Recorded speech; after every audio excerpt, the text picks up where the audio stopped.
ammunition, body armor, and a notebook that contains what authorities describe as concerning statements. I'm Mike Hempen. The world waits on whether there's going to be a deal on reopening the Strait of Hormuz. President Trump says an agreement with Iran could be imminent.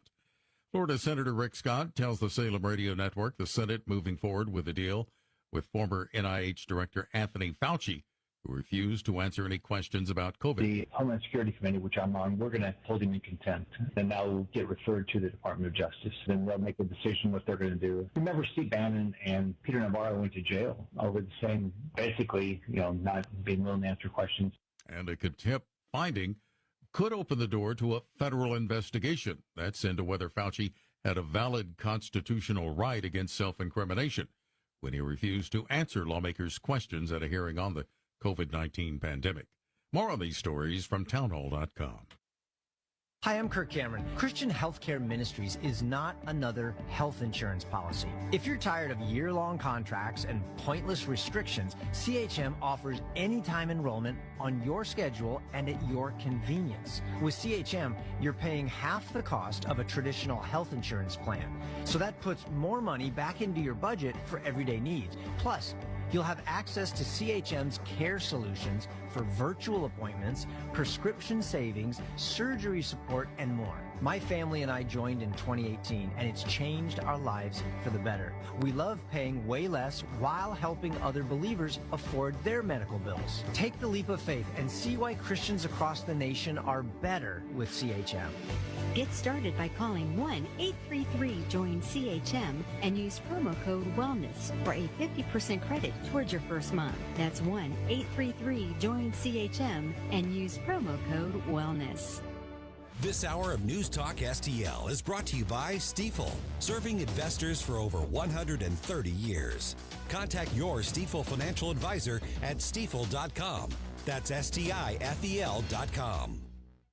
Hey, Jamie Allman here for Window World. Did you know that Window World offers a lifetime warranty that covers all parts, glass breakage, and labor? They are one of the only 2 replacement windows with the Good Housekeeping seal of approval. Window World St. Louis has been owned and operated by a group of born and raised St. Louis residents for more than 23 years, and now Window World is offering 36 months same as cash financing with approved credit. Call them today, 800-GET-WINDOWS for a free in-home, no-pressure estimate. That's Window World at 800-GET-WINDOWS.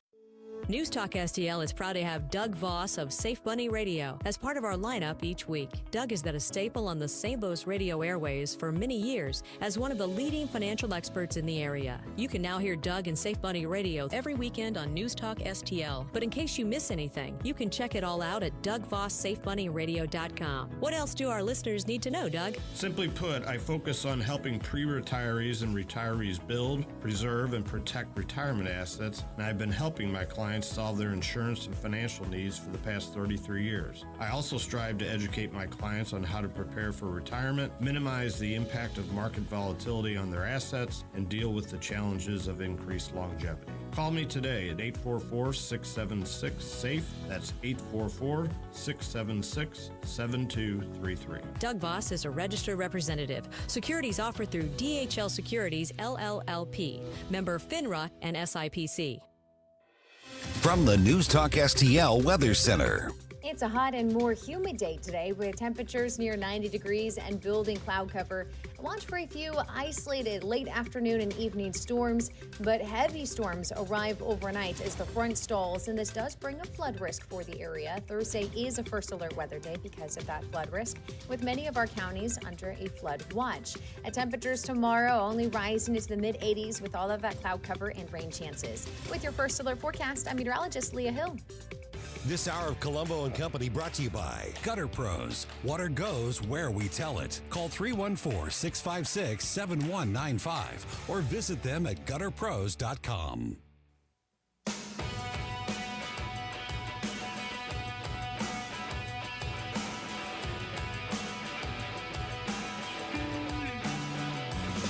The time to rise has been engaged. We're better. Best to rearrange. I'm talking here to me alone. I listen to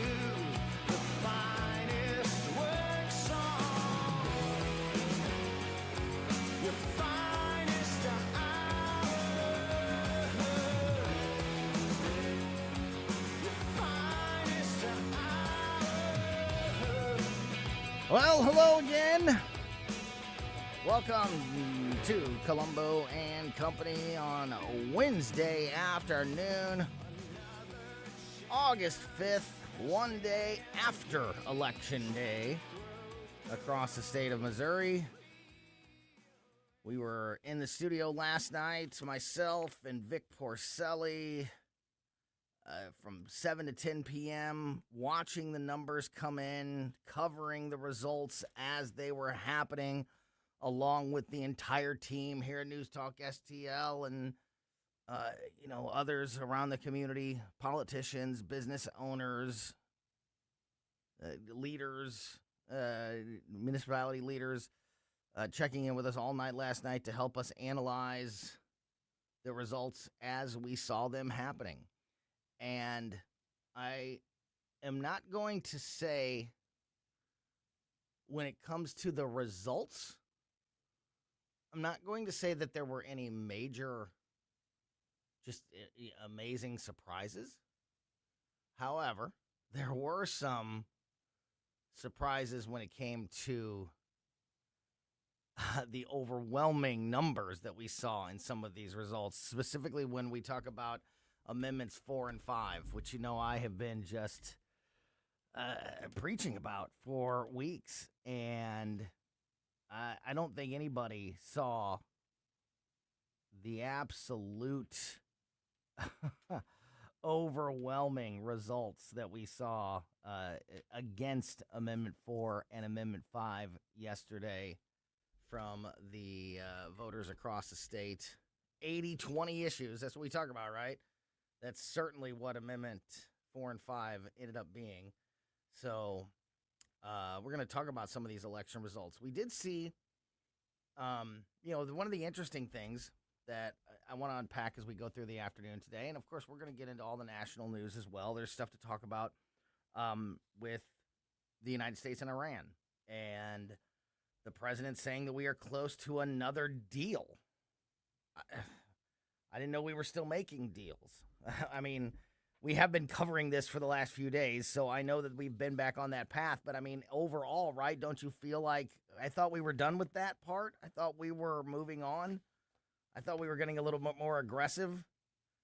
I don't know. I feel like maybe we're spinning our wheels again. But so we're going to talk about that. We're going to talk about some of the election results from other states around the country that had big primary elections last night.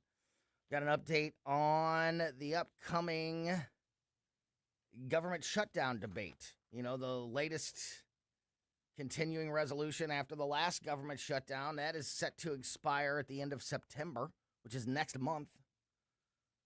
So there's already been movement in the United States Senate to address that issue.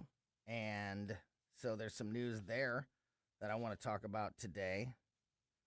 So there's a lot to talk about on the national stage as well. Many other stories to get into, but definitely want to spend some time and unpack some of these election results that we saw last night. One of the interesting things that we touched on sort of late in the election coverage last night when we saw this shaping up was that a lot of not all, but most of the Republican incumbents that had a primary challenger, from state representative positions, state Senate positions, and then the United States Congress with Ann Wagner and Bob Onder and Jason Smith, most, not all, but most of these Republicans that were in office, that were the ones who, especially when it comes to the state reps and state senators, were the ones who put together these amendments, were the ones that put together this legislation and then endorsed it. So they won their races overwhelmingly, many of them, most of them. So the voters yesterday sent a vote of confidence for many of these Republican leaders in the state of Missouri, saying, we like what you're doing. We want you to keep doing it. But what they did do with Amendments 4 and 5 was something that obviously Missourians didn't like.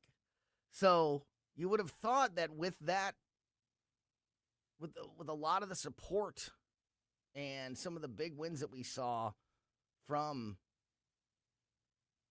elected Republican leaders that were the ones that built these things, that you would have thought and hoped, I guess, and maybe, now it just feels like we were just screaming into the void the whole time and we never had a chance. I mean, I know that yesterday before the results started coming in and over the last couple days, basically every person I talked to had the same sort of handicap on what they thought was going to happen. Everybody thought that Amendment 5 was going to have a massive struggle. And many people thought, Amendment 5 is probably not going to pass. And then that concern definitely existed with Amendment 4 as well, but there was a little more optimism there. There was a little more of there's a chance. Amendment 5 is going to be tough, but Amendment 4 has got a chance. Amendment 4 didn't have a chance. Neither one of these issues had a chance last night with the voters across the state of Missouri, both of them going down in flames. Mentioned some of the other races. Like I said, big wins for a lot of Republican incumbents, like the state auditor vote with Scott Fitzpatrick, winning that primary with nearly 85% of the vote. I mentioned Congressman Bob Onder a moment ago. Nearly 68% of the vote in that primary won by Congressman Onder. We saw even bigger numbers when it comes to a couple of the other United States senators in our area, like Ann Wagner and Jason Smith, both winning those elections, big. St. Charles County Executive, that very interesting and well-publicized race. Once again, the incumbent, the sitting county executive, Steve Ellman, winning that race in a very highly publicized three-man Republican primary with Bill Eigel and Jason Law.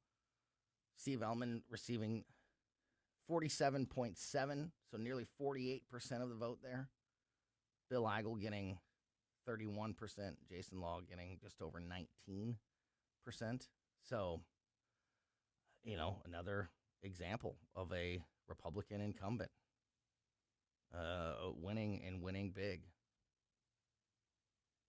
Travis Wilson, who's a regular on this show, somebody we've talked to a lot recently, who also checked in with us last night during our coverage, another incumbent state representative, nearly 70%,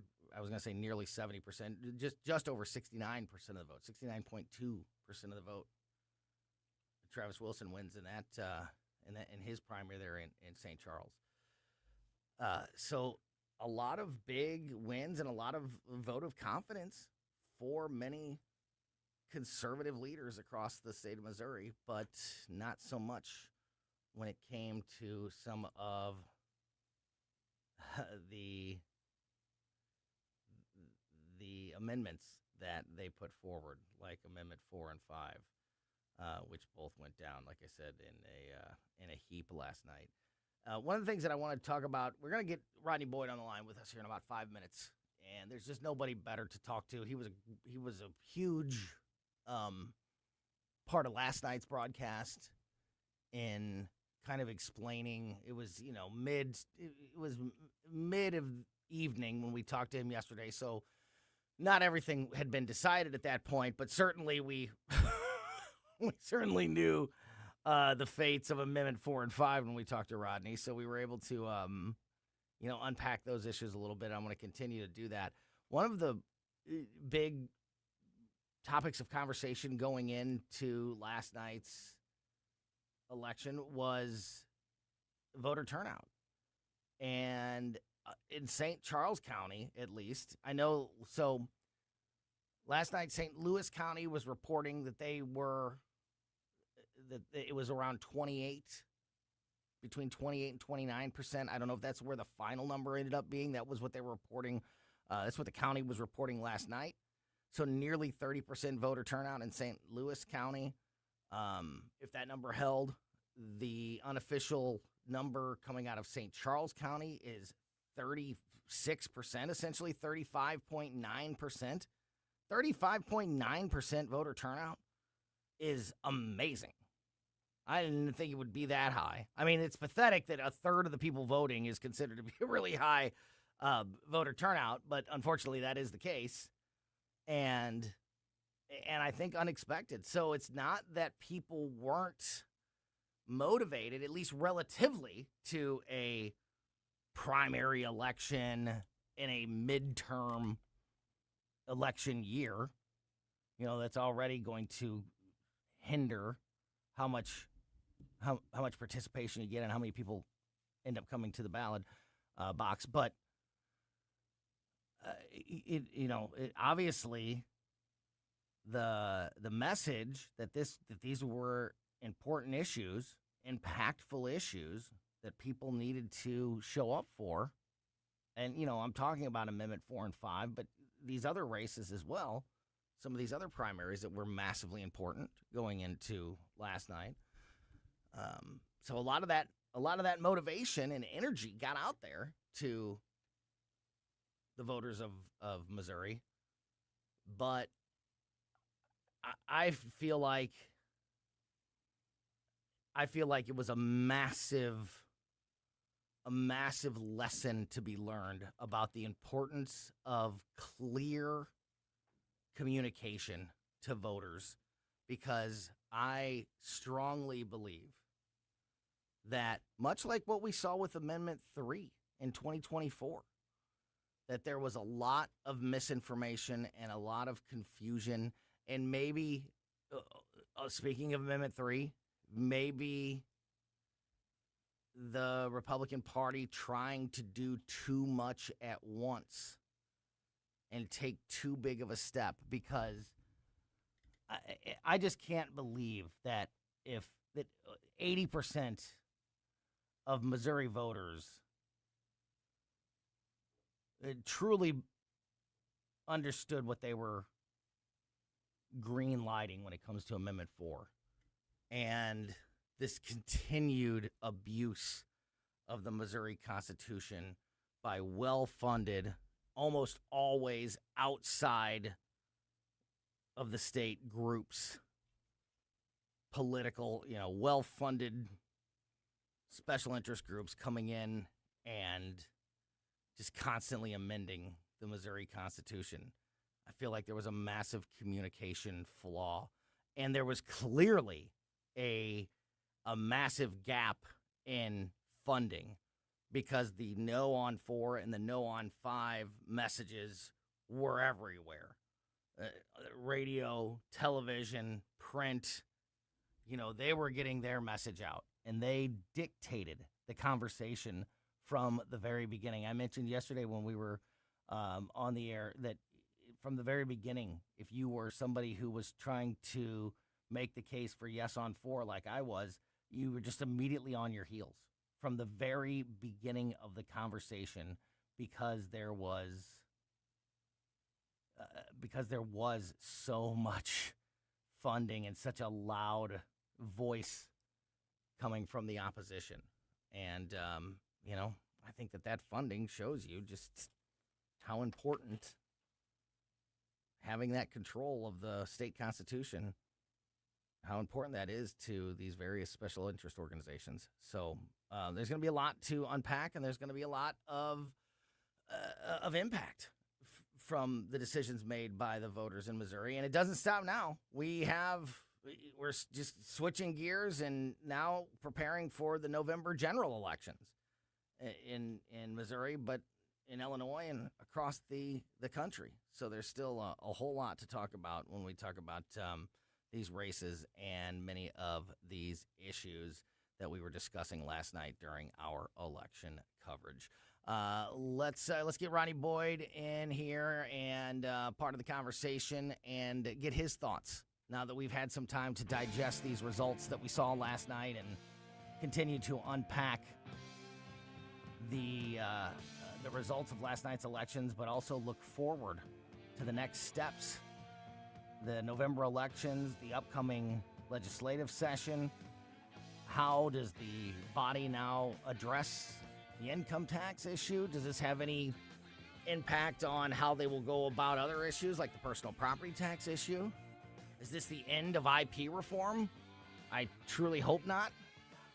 But there's a lot to talk about, and we're going to continue the conversation with our Missouri political insider. Rodney Boyd joins us next on Colombo and Company. This is 101.9 and 94.1. I have to tell you, if this is how they're going to behave, I'm rethinking my position. News Talk STL. Hey, it's Vic Porcelli. We're sitting here with our great friend, Chris Cooper. Hi, Chris. What's going on, Vic? How are you? I hear you wrote another book. This one's an e-book. Is that right? The Business Owner's Playbook for Financial Clarity. So it is a great book for entrepreneurs. It's a very short guide. Give people, business owners, the ability to understand key questions that are important, such as succession planning, legacy planning, getting the IRS out of our pockets, right? Because do you like paying taxes? I do not. I don't think anybody likes paying taxes, right? That just makes sense. And then always talking about protection. And then the other thing from a business owner perspective, what is the biggest asset a business owner has? Probably their business itself, right? We need to make sure we understand what the value of that business is as well. So this new book, I'm sure, is incredibly expensive, right? How much? No, it's a free resource. Oh, it's free. We provide guidance, we provide education because we want to make sure people feel educated and understanding because sometimes you don't know what questions to ask, and we need to make sure we help arm people with information to ask the right question. Reach out to Chris and Stacy today at SerenityWealthNow.com. Investment advice offered through Fortis Capital Advisors, LLC. Hey guys, don't miss Straight Lines with Elizabeth Kaiser every Sunday evening at 8 p.m. where we talk about so many areas, including AI, law, and health. We have some fantastic guests on my show. Don't forget, Sunday evenings at 8 p.m., Straight Lines with Elizabeth Kaiser. Stand and Fight with Nick Schroer. Hey, it's Nick Schroer. To preserve this nation, to preserve the experiment in liberty that our founders envisioned, we must take a stand and fight. Stand and Fight with Nick Schroer. Sunday nights at 6. Only on News Talk STL. Calling all Patriots. Join the St. Louis County Republicans for the annual Lincoln Reagan Day Dinner, Saturday, September 19th at River City Casino. Our keynote speaker, Newsmax personality, Rob Carson. Enjoy a full night of fun and information alongside state and local officials and candidates. It's an evening you won't want to miss. Dinner and program, just $75. For tickets, email Renee Artman at hotmail.com or call 314-398-6667. Tim Jones and Chris Arps in the afternoon. Now that everyone has cast their votes, we're going to check in with Don Palmer. He's Heritage's senior legal fellow of election integrity to see if there was any funny business at 420. Tim Jones and Chris Arps. Weekdays at 4 on News Talk STL.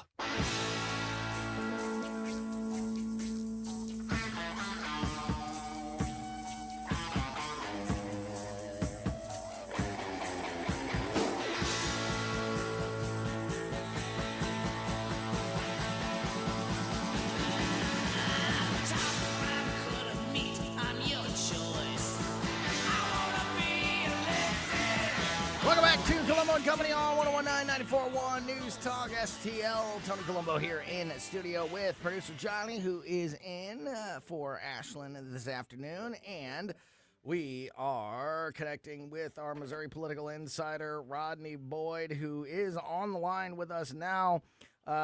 Rodney, thanks again. This is third time? It's Wednesday, and it's already the third time this week we've talked. Thanks for your time last night during election coverage.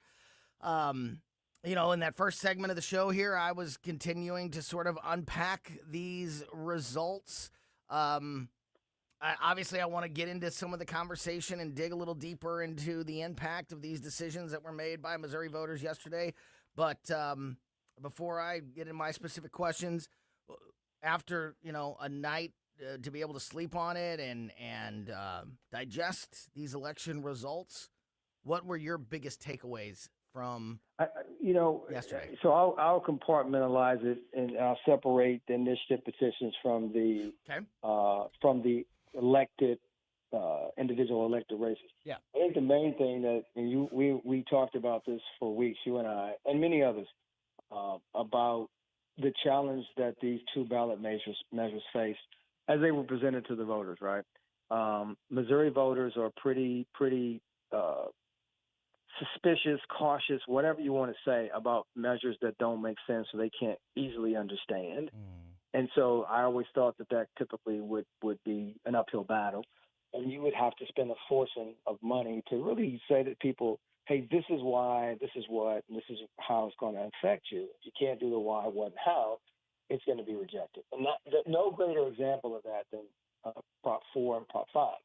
Both very well-intentioned measures, right? The goal in 4 was, hey, our constitution's become too amendable. If you got enough money, you can get signatures. You can put almost anything you want in the Constitution. So let's figure out a new standard to make that much more difficult. And then I think that what was proposed was so complicated for the average person to understand who doesn't even, first of all, pay attention to the referendum process and doesn't understand the cure, right?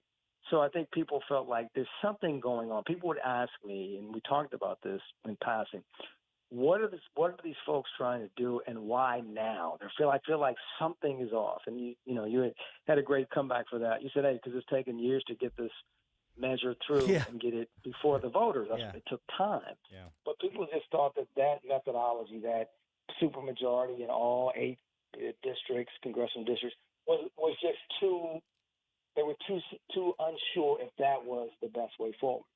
Even some of the same people, if you come back to the original premise of, hey, do you think that the Constitution should be amended by simple majority if people have enough money? Should they be able to put, their name or bingo or, whatever in the Constitution? They would say no, right? Yep. They But would that's say, what no, they that voted makes for. sense. But that's what they voted for yesterday, which highlights that communication issue that you're talking about. I'm sorry, but go ahead. And it's the same thing, Tony, on the tax issue. If you were to ask any person, hey, you think it's a good idea if we could get rid of the income tax, and you stop there, the answer would most probably be yes, right? 7 out of 10 people, yes.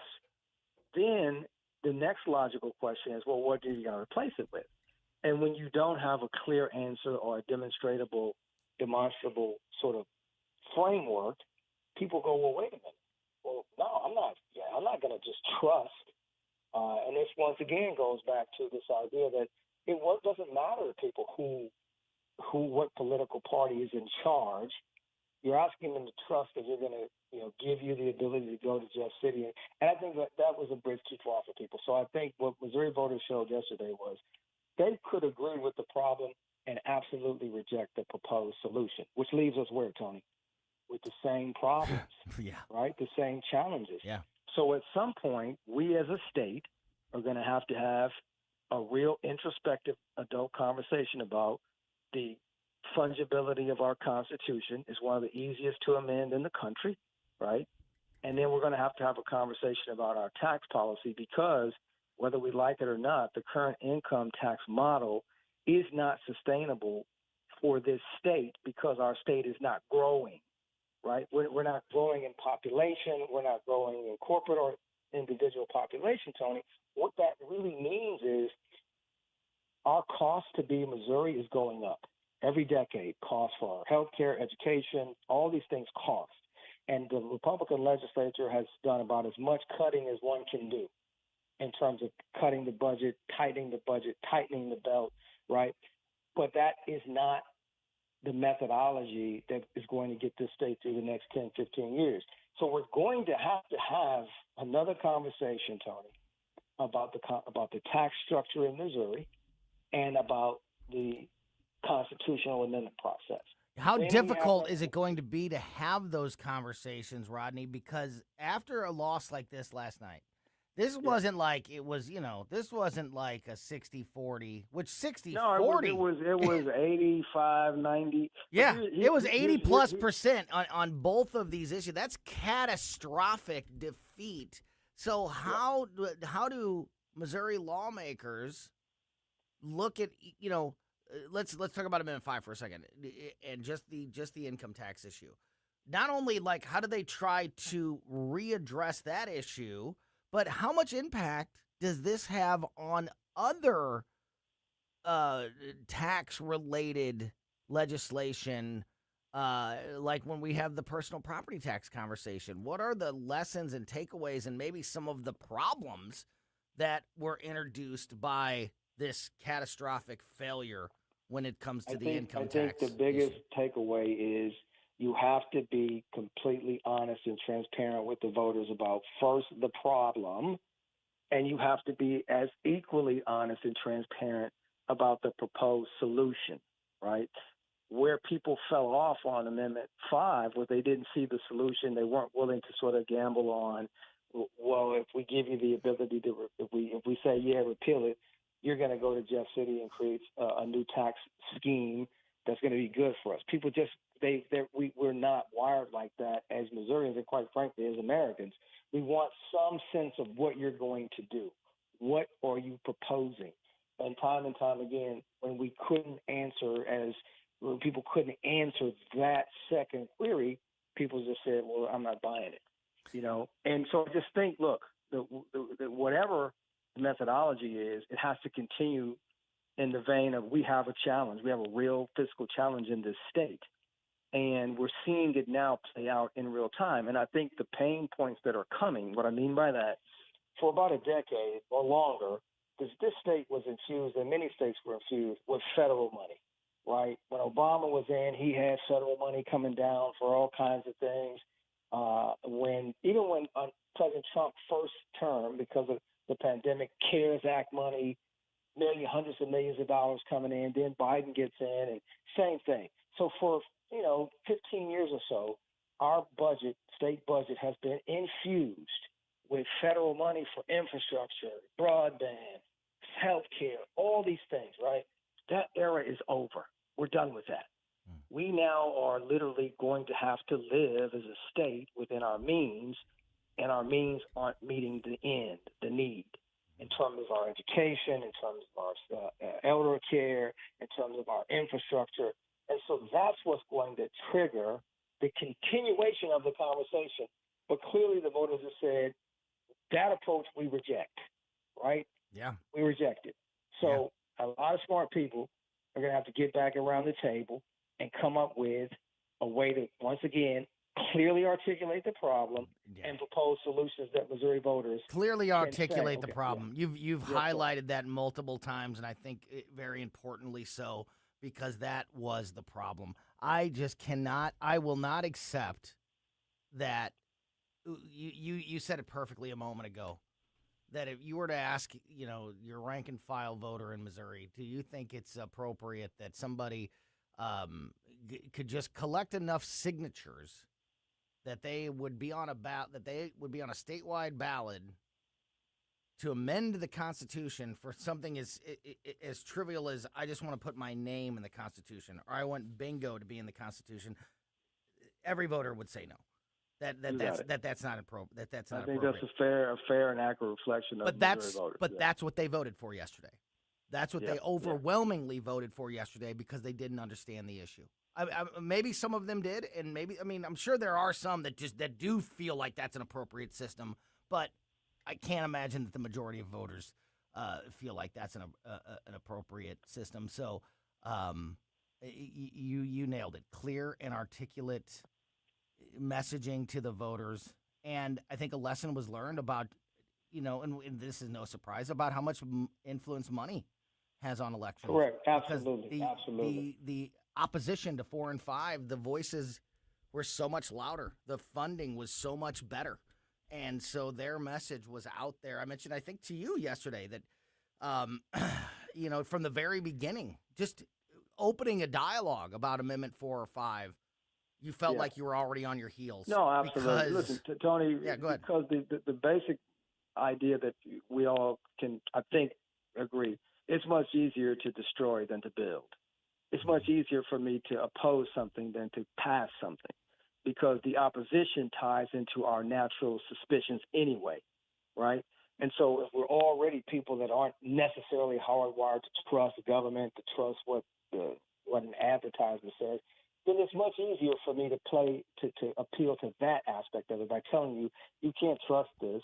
You can't trust what they're proposing. It's too convoluted. It's not easy to process, which makes it harder. And that's where money and messaging have to be sort of the bulwark of what if you're going to try to make these significant changes. We've agreed these were going to be two of the most significant changes to how we function as a state, maybe in a generation.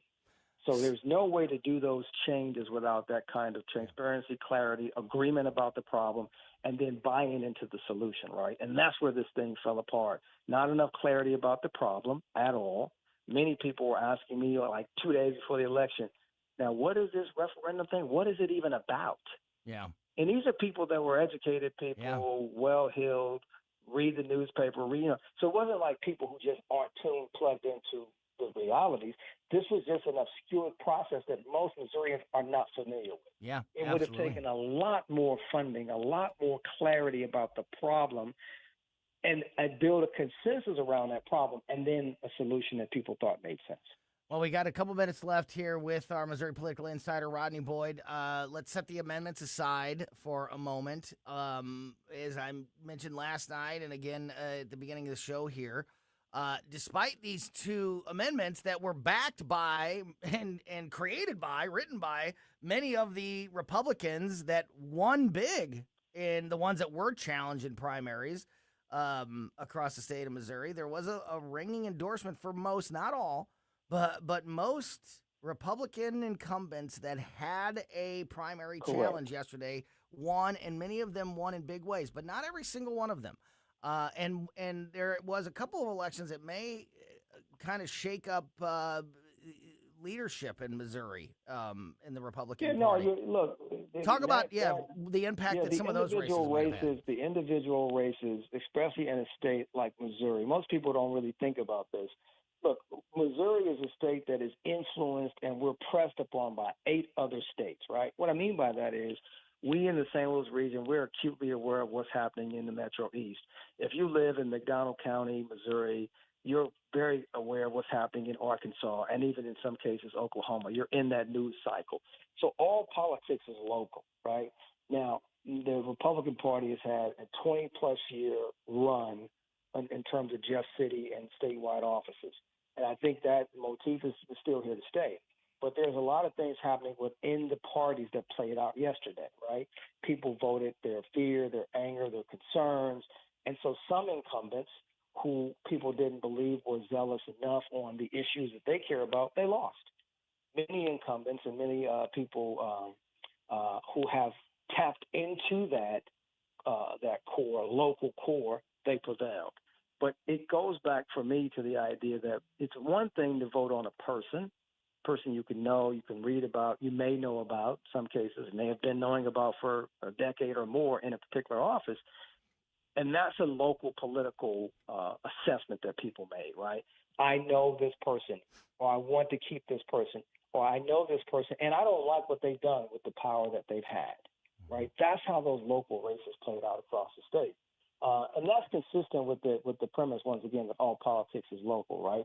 If you were a state rep or senator, you've been in office, or you were a county official, people knew you, and if you were able to get reelected, it was a referendum, a ratification of a your mandate. performance. A mandate. If you lost, it was a rebuttal, a rejection of your performance, right? And that's how those races work from St. Louis County to Jackson County to Pemscott County to McDonald County. You see it all over, right? And so it's been a very interesting morning to assess some of these races. And as you're right, it will have impacts on Jeff City. One last quick thing about Jeff City. Now, listen, we have over 60 new members coming into the House of Representatives next year. And I think almost as many as 9 or 10, 11 coming into the Senate. So our legislature is going to have an incredible amount of new ideas, new thoughts, new perspectives that will go into the process next year because of the way our term limits are set up.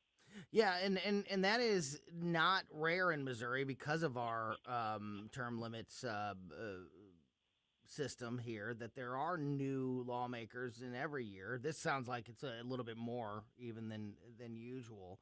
But it's a wave year. It's a wave year. Yeah. But it'll be interesting because those folks are going to have to pick up the mantle of these very complicated issues and figure out what to do with them. Yeah, absolutely. One more I wanted to touch on, Rodney, before we let you go. the Democratic primary in District 1, Wesley Bell and Cori Bush. This race probably got the most national attention and most national spotlight because Cori Bush is such a bombastic candidate. And, seeing on national news sites and on television, all this talk about Cori Bush coming back to the United States Congress and, her comeback bid and all of these things. And the whole time as I'm looking at these national stories, I'm thinking, is that what the people of St. Louis City and County want? Because I'm not sure that it is. I don't know that Wesley Bell is unpopular and that Cori Bush is riding some wave of momentum, and she wasn't. She got soundly beaten. Where did that? Was that just a? Race, yeah, go ahead. That race had several key components to it. One, sort of fanning out to more of a national conversation. It was a challenge from the left. So we've seen in the Democratic Party there is a tension or a push or a pull between the far left wing of the party and the people that are in the center of the party, or people who are not even in the center, but even left of center. There's a left of center, right? And so there's this national tension. Every time you see one of these challenges, the question is, is the Bernie Sanders, is the AOC, are they going to be able to take out an incumbent? Which, by the way, is how Cori Bush prevailed. She beat a traditional Democrat and former Congressman Clay and held the seat. And then she lost because now getting away from that national tension that's still there within the Democratic Party, right? Far left, left of center. Now you've got this other tension about, hey, where are the Democrat value systems, right? Do you have to be, A, B, or C? Do you have to be in order to, this is still national, right? You have to be pro-Palestine or anti this group or that. And those variables were at play. But what ultimately played out yesterday was something that you just hinted on, and I want to go back to my point, all politics is local. Mm-hmm. Look, all those tensions are real in the 1st Congressional District. They're real in the city. They're real in the county. But at the end of the day, I think what the voters were saying and said yesterday was, we want someone in D.C. that first and foremost is focused on the 1st Congressional District. What industries we need to protect here, what jobs we need, what federal resources we need to bring back home. And that was the message that I took away, that voters said, look, those national issues are going to be there. Yeah. Those tensions are real. But we want. So they're not looking for somebody that just makes a spectacle of No. themselves every time they get in front of a camera. They wanted somebody, and this is what I think the vote showed, that they felt confident would go to D.C. and work on issues first and foremost important to the 1st Congressional District. Not that those other issues won't impact the 1st Congressional District, but they can't be the driver. They can't be the driver of who, or they wouldn't be the driver of who the 1st Congressional District would send back to D.C. And the reason that I think that is got so much national attention is because people around the country are looking at these challenges from the left to people who are center them or left to center them. And this race was considered kind of an assessment on where people think the trends will go. Right? Where will the trends go? So it was a very interesting race. I got friends texting me from who don't know much about the race from New York and Texas saying, wow, Wesley Bell was able to survive. And I texted him back and I said he survived because he survived because he was able to convince the voters that his focus primarily would be focused more on the things that he thought that he needed to do for the 1st Congressional District and not national and international policy narratives. Yeah, and he won even bigger than he did in 2024. So the voters' voices were even louder when it comes to a rejection of what Cori Bush brings, to the area and to the United States Congress. One of the many very interesting races that went down last night. And now, Rodney, no rest for the weary. We get ready for the November general elections and then the next legislative session. And we certainly appreciate all of your time and all of your help unpacking these issues, preparing and informing us about these issues, and look forward to talking again soon, my friend. Thanks so much for your time. Talk soon, Tony. Thank you. Great stuff there. Rodney Boyd, our Missouri political insider here on Colombo and Company. It's Wednesday, which means we're going to have a little fun time. We're going to open up Close's cabinet. Mark Close from KC95. He's going to join us at 3 o'clock in about 15 minutes. Also in the 3 o'clock hour, we are going to check in with Stel Babe, producer Stel Ponticus, our intrepid Cub reporter in the field, who's out there covering all the important issues. We're going to talk to Stel in the 3 o'clock hour as well. We'll revisit some of the Missouri election results and local stories when we talk to Stel a little bit later on. But first, let's get into some of the national stories, including a United States congressman trying to block ICE from operating in airports. Also, I said that there was some movement today regarding the upcoming debate over another government shutdown. We'll fill you in on all of that and more next.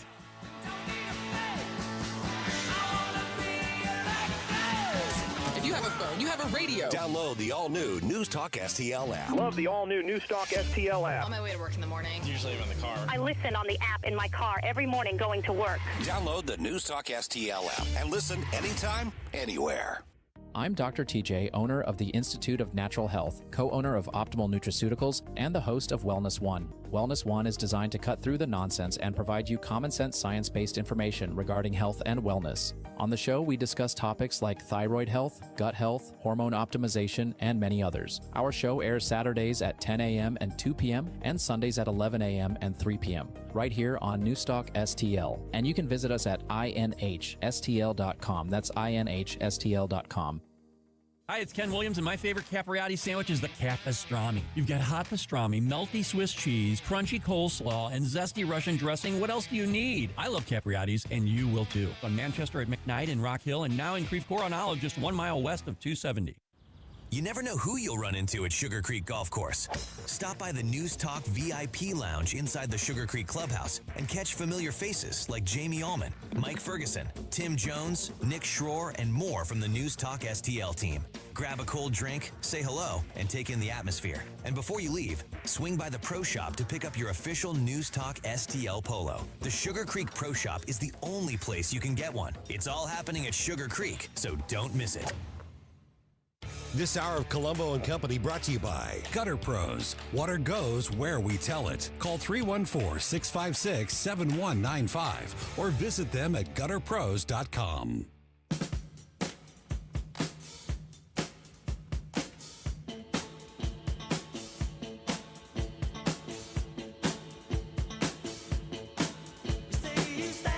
Welcome back to Colombo and Company on 101.9 News Talk STL. Thanks again to Rodney Boyd, our Missouri political insider, for joining us in that last segment. Great job by Rodney helping us unpack all the election results from last night's primary elections across the state of Missouri. If you missed that conversation or want to just make sure you never miss anything that happens here on the show, don't forget to subscribe to our podcast, because we put the show out as a podcast right after we get off the air every day. We put it on basically every podcast platform. So wherever you get podcasts, wherever you listen to your podcast at on that platform, just subscribe to Colombo and Company, and you'll never miss anything that happens on the show. I am Tony Colombo in studio with producer Johnny. We are going to open up Close's cabinet with our buddy Mark Close from KC95. Always a good time there. He's going to be with us in about 10 minutes. First, let's get some updates on some of the national news, as we've been very focused on the local news with the elections yesterday. Rashida Tlaib, we talked a lot about Cori Bush, being a squad member. She didn't make it back into the squad last night. But Rashida Tlaib continues to be a part of that group. She made a move in Congress yesterday to block ICE airport arrests and made the claim that TSA is helping ICE target immigrants.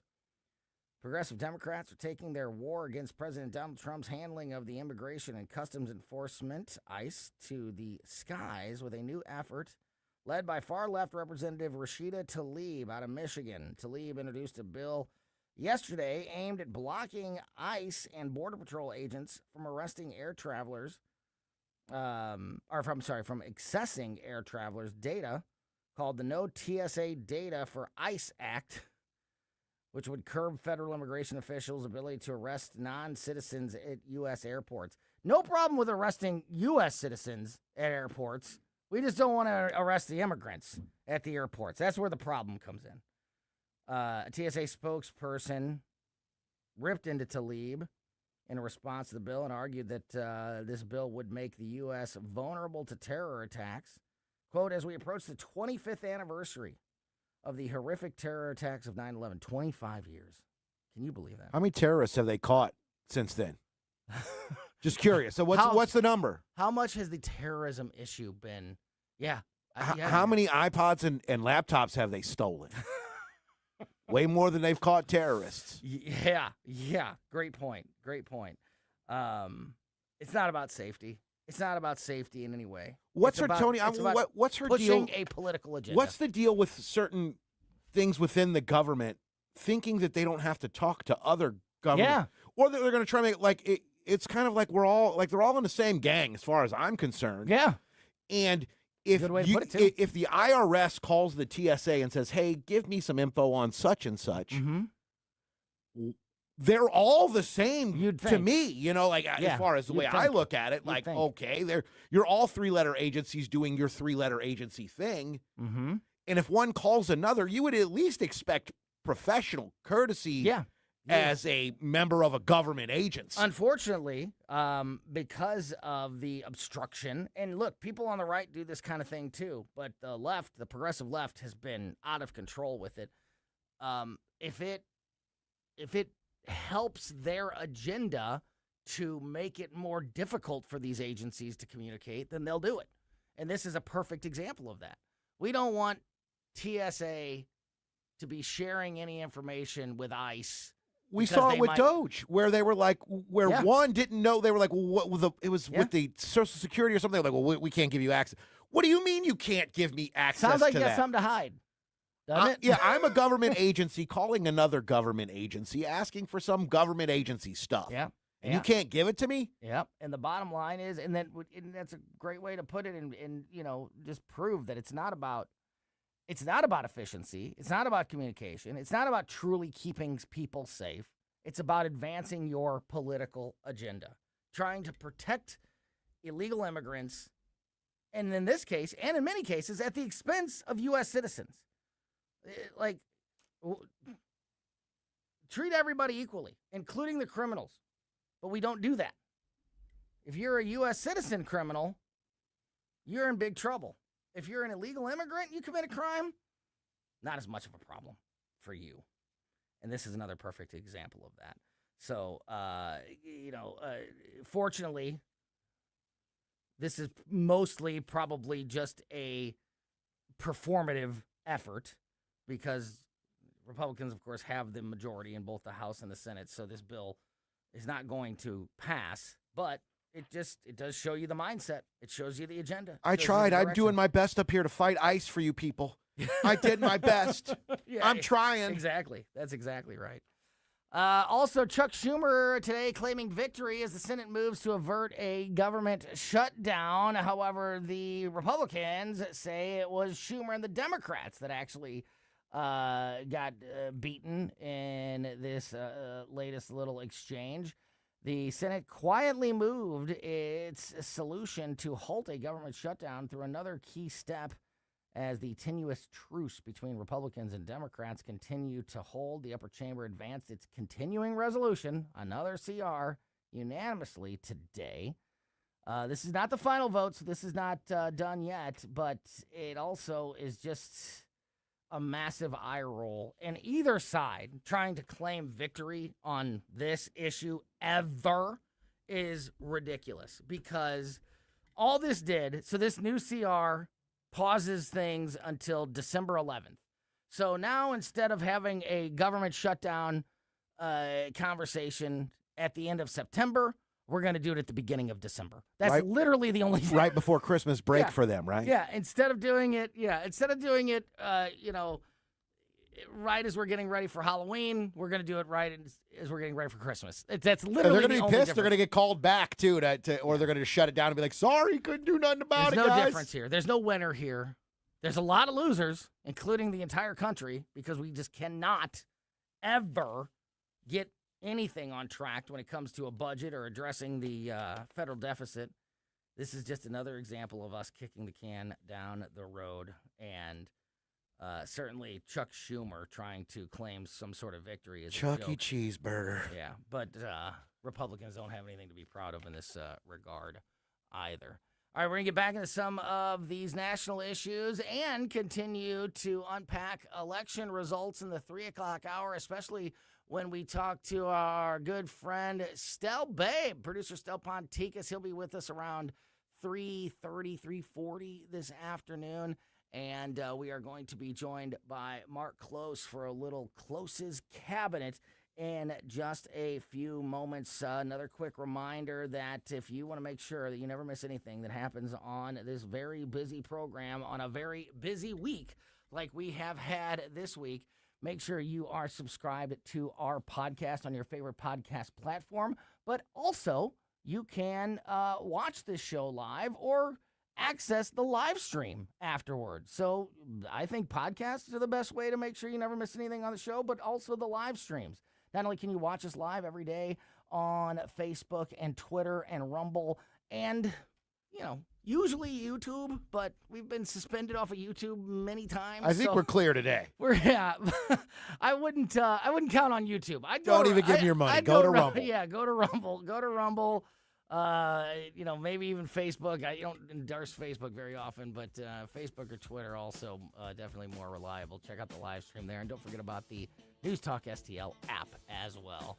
All right, we're going to open up Close's Cabinet next.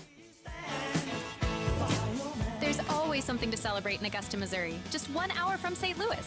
Every season brings festivals and special events you won't want to miss. Hop the free trolley to 10 wineries in America's first wine district. Bike the Katy Trail and explore historic small-town charm. Make Augusta your next getaway. Find events and cozy B&Bs at visitaugusta-chamber.org. Coming soon, the return of the Defiance Roadhouse. Located on Highway 94 along the Missouri River, this long-standing fixture is known for its biker-friendly atmosphere, live music, and decades as a beloved community gathering place. Rev your engines and stand by for the grand opening, early September. The Roadhouse is back. Fall means the return of Mizzou football. And this year promises another great season of SEC action. There's no better place to catch every game than Harpo's in Chesterfield. With its excellent sports bar atmosphere and the best patio in West County, Harpo's is your Tiger headquarters. Harpo's, STL.com. Hey, it's Vic. If you have a tree that you think is dead, you can get Roots Plus to remove it for you. Or if you think the tree is savable, or if Roots Plus thinks it's savable, they can save your tree and you keep your cash. Call them and find out what that's all about at 314-440-3662. The crews are great. They get things done. They removed the tree for me, and they did expert work, and I definitely will put my name on their company. So save the tree with Roots Plus, LLC. RootsPlusLLC.com. At Body of Health, we're a small but mighty family operation with big ambitions for your health. I'm Helene Tobler, and I'm jazzed about how our MRI-grade body composition analyzer is putting personalized health and wellness on steroids. It helps me and Dr. Tobler, that's my husband, refine the advice we give to help you feel better and live longer. Body of Health, trusted, discerning, affordable health care the way it ought to be. Learn more at bodyofhealth.com. That's bodyofhealth.com. KLGY HD3 Clayton, K270BW Bellefonte, KNBS Bowling Green. This is News Talk STL at 1019, 94.1, and always streaming at newstalkstl.com. News this hour from Town Hall. I'm John Scott. Tehran says Iran and Oman in the final stages of drafting an agreement on how to handle commercial shipping in the Strait of Hormuz. President Trump claimed a U.S. deal with Iran to reopen the strait could happen as soon as today or tomorrow. Sheriff's deputies rushing to a North Carolina home this morning after reports of a mass shooting. The shooting took place in Caswell County, north of Raleigh. Authorities have not yet released information about victims or a suspect. Abdul El-Sayed wins the Democratic Senate primary in Michigan, and now his Republican opponent is weighing in. Correspondent Laura Winters reports. The Associated Press calling the race for Abdul El Sayed, who beat Congresswoman Haley Stevens by 1 point. El Sayed will now be facing former Michigan Congressman Republican Mike Rogers, who immediately released a statement saying Abdul isn't just another liberal, he's an extremist. Abdul doesn't represent a vision for the future. He's leading a movement grounded in ideological fanaticism. His agenda would make our communities less safe and our state less affordable. Laura Winters reporting. Missouri Congressman Wesley Bell wins a Democratic primary rematch against former Representative Cori Bush. Bell's primary victory is likely to propel him to re-election in November in the heavily Democratic St. Louis district. In western Missouri, Republicans picked State Senator Rick Bratton to try to unseat Democrat Emmanuel Cleaver in a dramatically reshaped district that is part of President Donald Trump's attempt to retain a slim House majority in the midterms.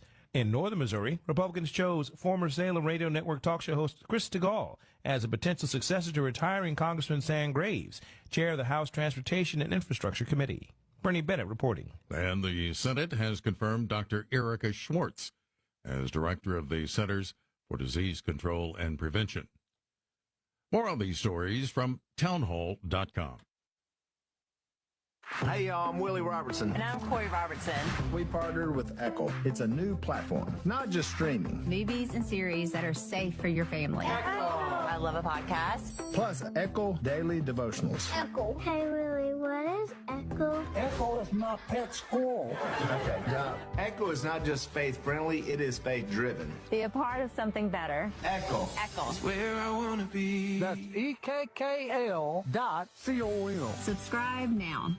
Half a century later, Watergate still shapes how Americans view power, scandal, and trust. This weekend, the America 250 film series presents Watergate Secrets and Betrayals. Revisit the investigation through archival footage, interviews, and new arguments about what happened. Watch Saturday and Sunday at 7 p.m. Eastern on Salem News Channel. From the News Talk STL Weather Center. It's a hot and more humid day today with temperatures near 90 degrees and building cloud cover. Watch for a few isolated late afternoon and evening storms, but heavy storms arrive overnight as the front stalls, and this does bring a flood risk for the area. Thursday is a first alert weather day because of that flood risk, with many of our counties under a flood watch. Temperatures tomorrow only rising into the mid-80s with all of that cloud cover and rain chances. With your first alert forecast, I'm meteorologist Leah Hill. This hour of News Talk STL brought to you by Chris Cooper and Serenity Wealth Management. Business owners, download your free playbook for financial clarity at SerenityWealthBiz.com. That's SerenityWealthBiz.com. We talk about race relations. This conversation has completely made me crazy. This is complete insanity. And I'm sick and tired of it. 101.9 and 94.1. I find it to be a conversation starter. News Talk STL.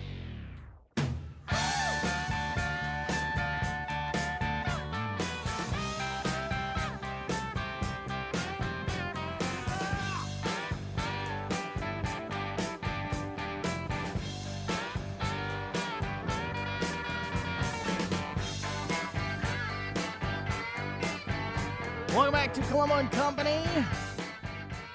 Opening up Close's cabinet this week with a little Rod Stewart. I'll explain why in just a moment. Every Wednesday afternoon at 3 o'clock, we talk to our buddy Mark Close from KC95. Close's cabinet here on Colombo & Company, brought to you by Weber Chevrolet. Our buddy Skip Weber from Weber Chevrolet unable to join us this week, but Mark Close is on the line with us now. Marker, how are you? Mr. Antoine, how are you? I am well, sir. Rod Stewart, I wanted to open a little Rod Stewart today because he's in the news. He's in the news, so is Barry Manilow. A couple of gentlemen who are getting a little long in the tooth, and they've both had some health, issues. Barry Manilow especially, with lung cancer. It's cancer that he's been battling, lung cancer, I believe. But he's been touring, he's been singing. But both of these guys, just this week, have had to cancel shows just hours or even minutes before the show was to begin. So just played some Rod Stewart there. He had to reschedule his concert yesterday, just hours before showtime.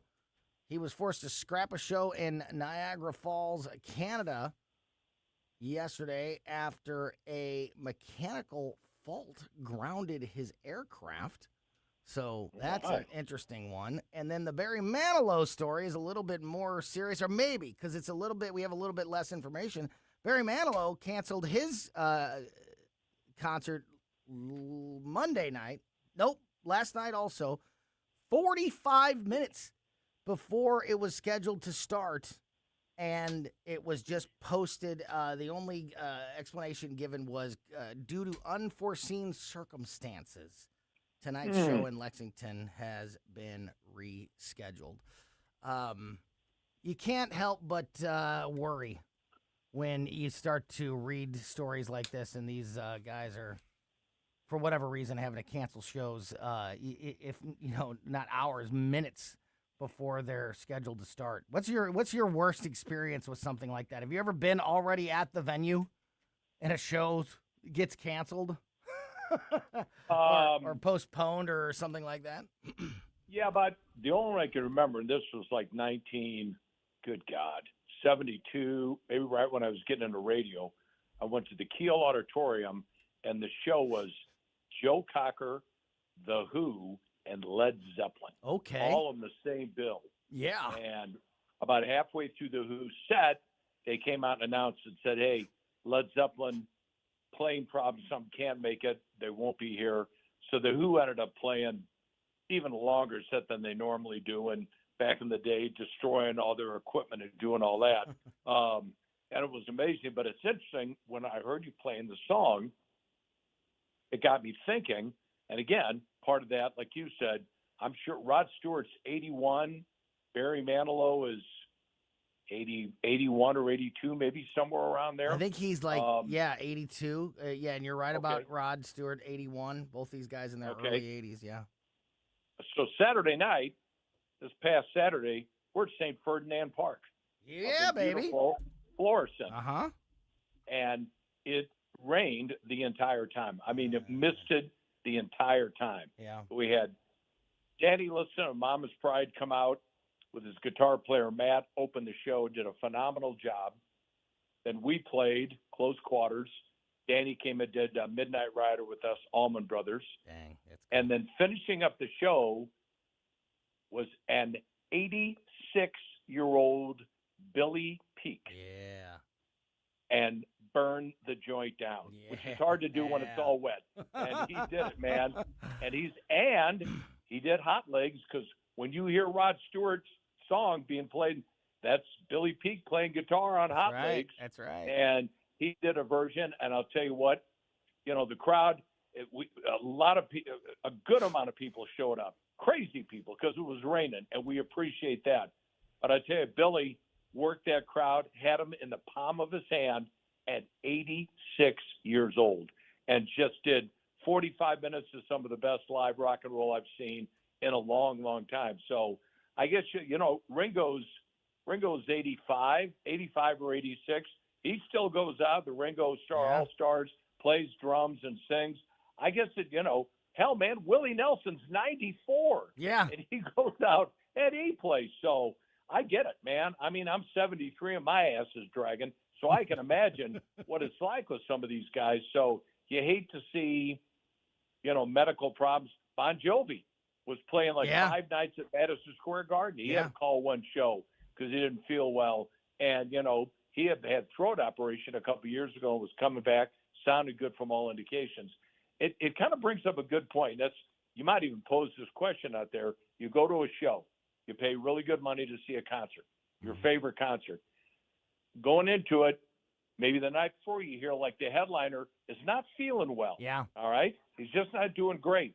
So do you want him to come out and half-ass the show, or do you want him to cancel it or reschedule?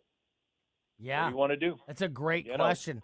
That is a really great question, especially if it is like one of these older legendary artists where this may be the last time, that you get a chance to see him. Would you rather, because you've already made the plans for that day, bought the tickets for that day, gotten, all ready to go on that specific date, Sure. would you rather see them maybe, like you said, sick, not at their best? Half-mast. Half-assed, maybe maybe not go as long as they normally would because they wrap up the show a little earlier. Or would you rather postpone that with the hopes of it? But, the problem is there's no guarantee. There's no guarantee that rescheduled show would for sure happen. That is an interesting question. What would your answer be? Well, and you brought up a really valid point, too. If there's no guarantee. If they can Yeah. If they could reschedule. If I was promised that there was no way that this artist was going to meet an untimely demise and would sure come back and reschedule, in less than a year or something like that, then I would take it. But without that guarantee, I don't know. I think I would want to see, even if they are under the weather, if it was a band, if it's a younger band that's going to be, theoretically around for a long time, then maybe it's a different answer. But and believe me, I wouldn't trust it. I wouldn't trust the guaranteed rescheduling. Right. From the artist's point of view, the last thing they want to do is cancel and reschedule. They know those people are there. There's people who have come in from out of town that got hotel rooms. Yeah. They've done it, and that's the last thing that they want to do is reschedule and try and work another gig back in.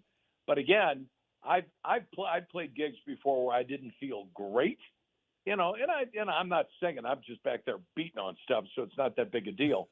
But man, if you're the front man, if you're Barry Manilow, Bon Jovi, whoever it is, and you're the front guy and you're feeling bad, you want to give those people their money's worth, and your butt's dry. It's hard to do, man. It's a conundrum. It's a tough one to call. I haven't felt 100% for 15 years, so I don't know what to tell you.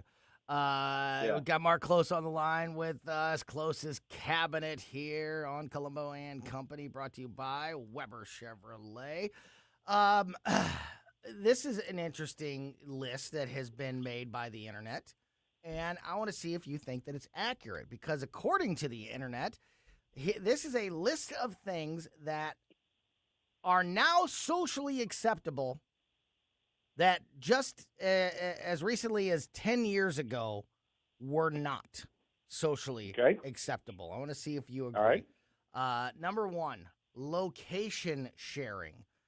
This is something that we do, my family does on an app. There's multiple of these apps out there that you can, everybody can, like I could go on my phone right now and I can see where my wife is, where my kids are, or where their phone is at least.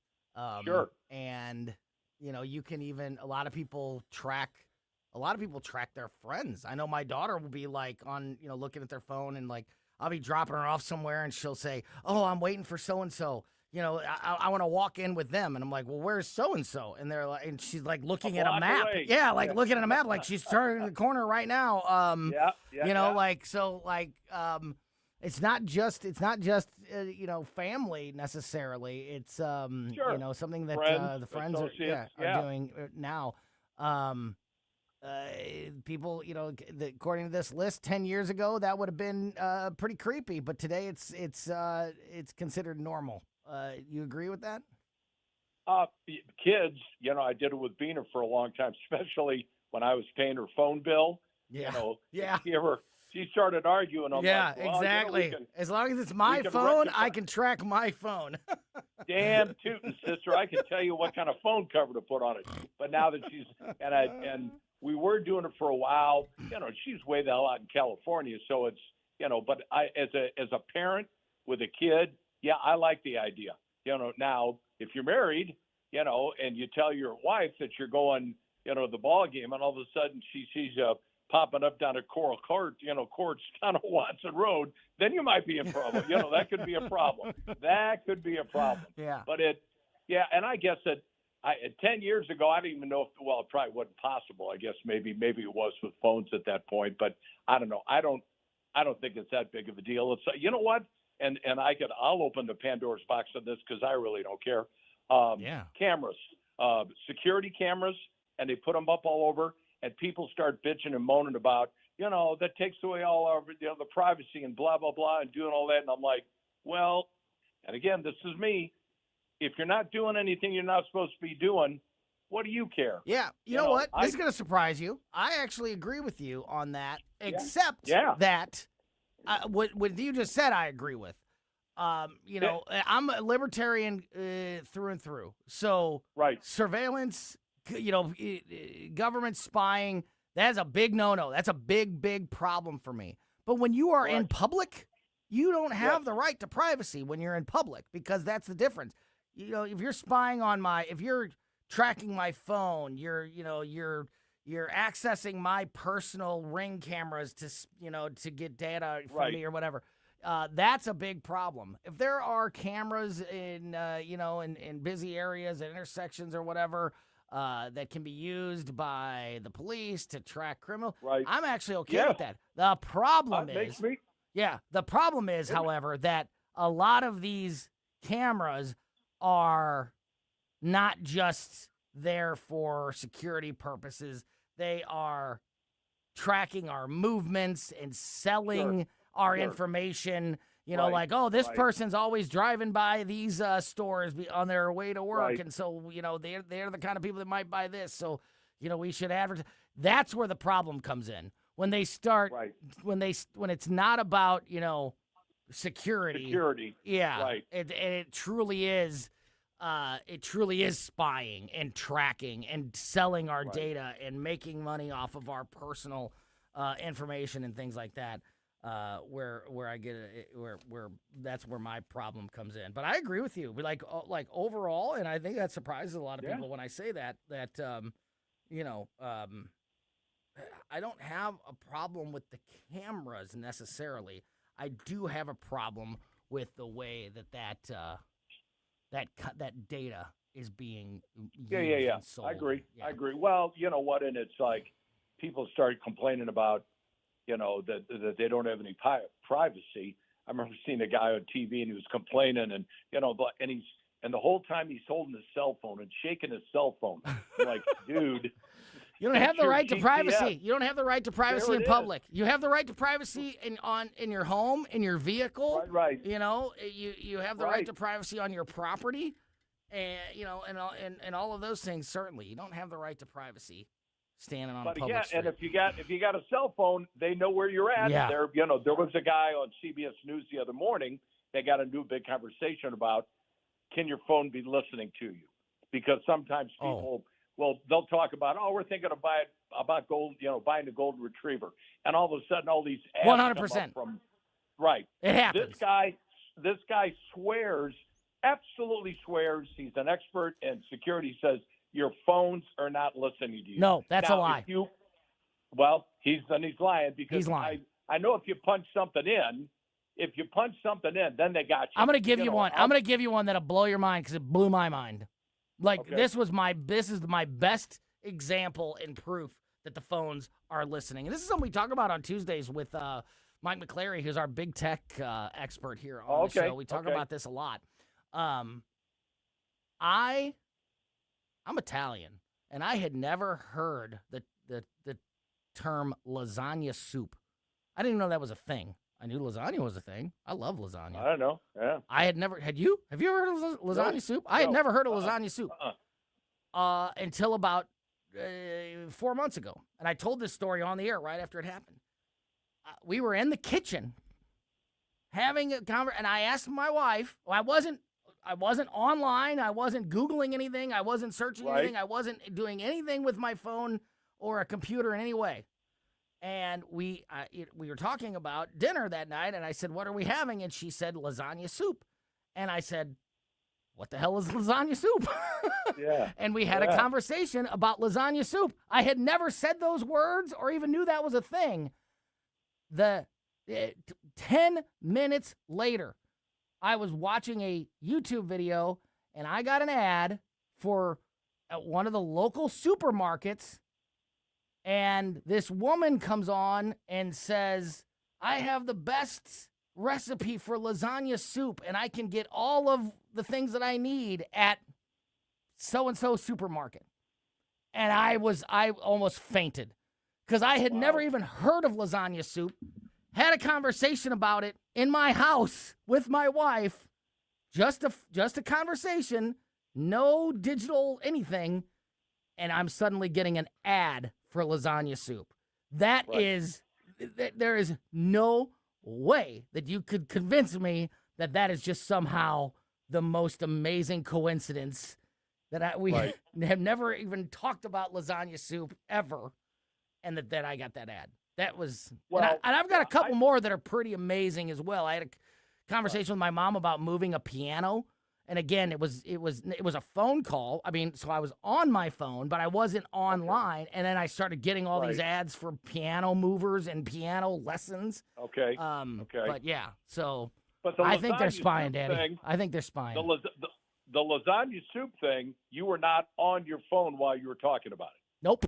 Having a conversation with my wife in the kitchen, who was at the time making the lasagna soup. Right.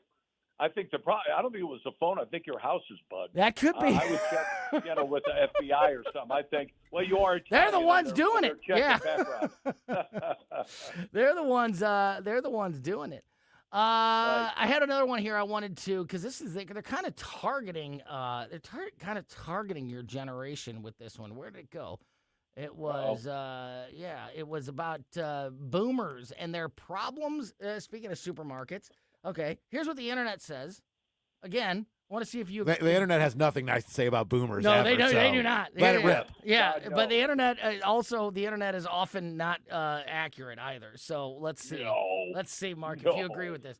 So a new list has gone viral about claiming that these are the things that boomers... You old folks, I'm Gen X. I'm not going to write a check in the express lane. Yeah. That have a problem, that you have a problem with these things at the supermarket. And I know, the supermarket's not quite the C-store, but there's a lot of similarity there. And I know nobody knows nobody knows their way around the old C-store like Mark Close. Like I do, baby. Self-checkout. So according to this article, it says, this is a younger person's game.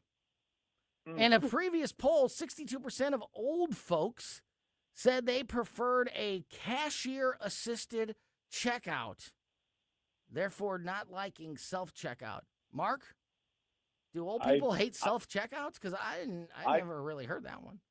Yeah, I cannot remember the last time that I had somebody check me out. Yeah. If I go to Walmart, I go to Sam's. You and me both, Sam's never has any live people check. You almost got to go through the thing.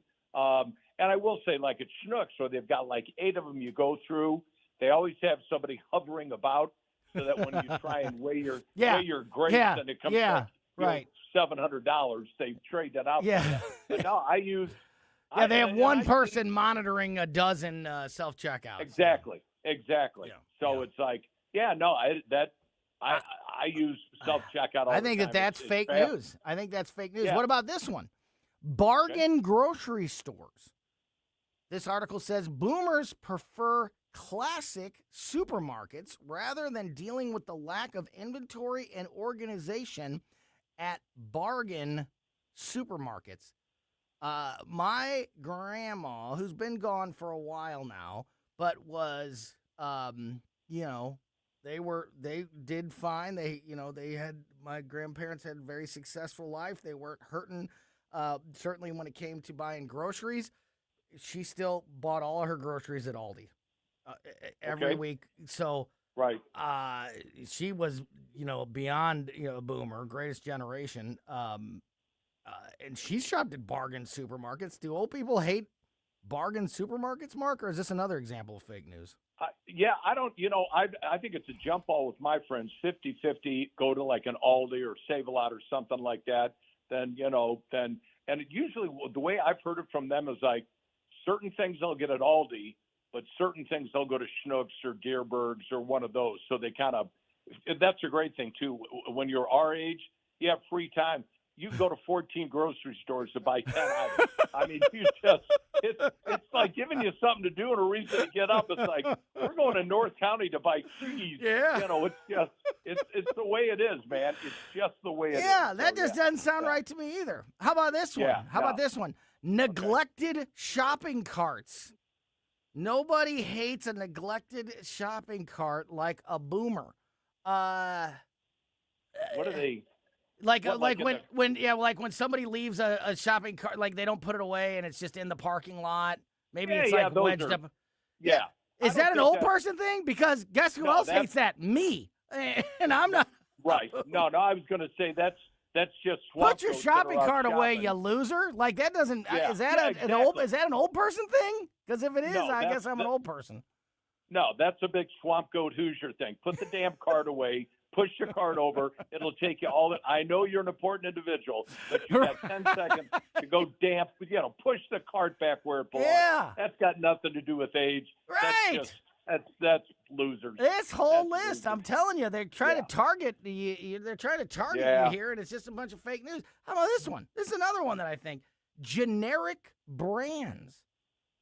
In a recent survey, boomers say that they rarely or almost never consider switching from their favorite name brand for the generic brand of a type of product. Again, are boomers, are old people just not smart shoppers? Like, what? Well, you know what? Out of everything you mentioned so far, thinking to myself, I tend to go more towards name brands as opposed to generic, which is hysterical because when you read the ingredients, right? In fact, it's the same ingredients, and quite often it's made by the same company. Yeah. Because they'll tell you it's the promotion and the advertising that jacks up the price, especially like on cereal when you buy a name brand cereal as opposed to a house brand. But then I love me some Sam's. I'm Sam's all over the place, and I'm buying stuff. You know, whether it's Members Mark. I don't make whatever it is in Kirkland over at Costco. I got no problem with that stuff. Yeah, it tastes good to me, and I like it. If I could save a couple bucks, but then again, I guess maybe you just get into a groove and you're like, all right, I'm going to buy salad dressing, so I'm going to buy Hidden Valley or whatever, and you know that kind of goes back to the Aldi thing because Aldi carries a lot of generic. For me, it's very like product specific. Like you mentioned, you nailed a big one there. Like I'm a big ranch dressing guy, but not all ranch dressings are created equal. In fact, there's a giant difference. I'm such a snob. I make my own ranch dressing, Tony. I'm beyond that. Yeah, I'm beyond buying ranch now. Christine makes a buttermilk ranch. It's freaking amazing. But if I am going to buy some, it has to be Hidden Valley. I can't deal with. No. I get a certain brands you like it. But if I'm buying ketchup, generic.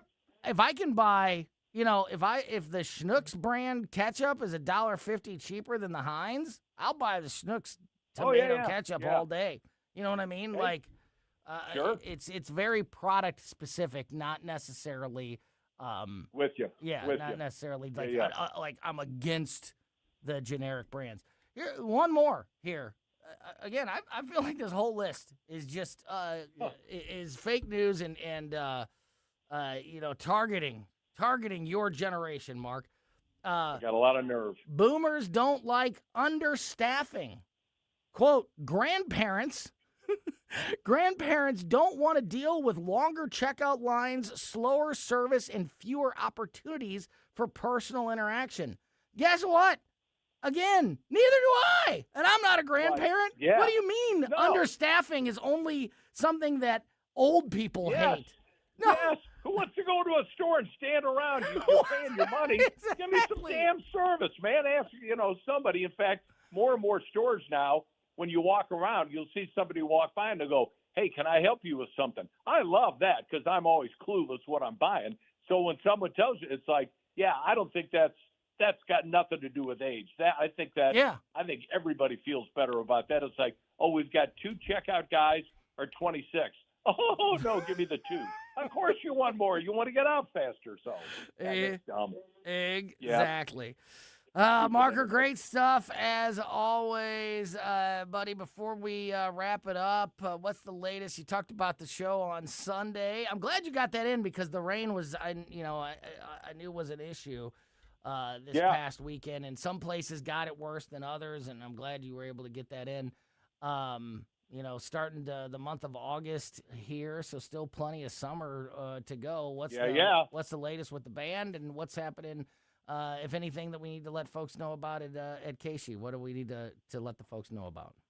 Well, we're going to combine the two. This Friday, we're going to be down at Cafe Telegraph down by Jefferson Barracks Park, and it's a Casey pop-up store.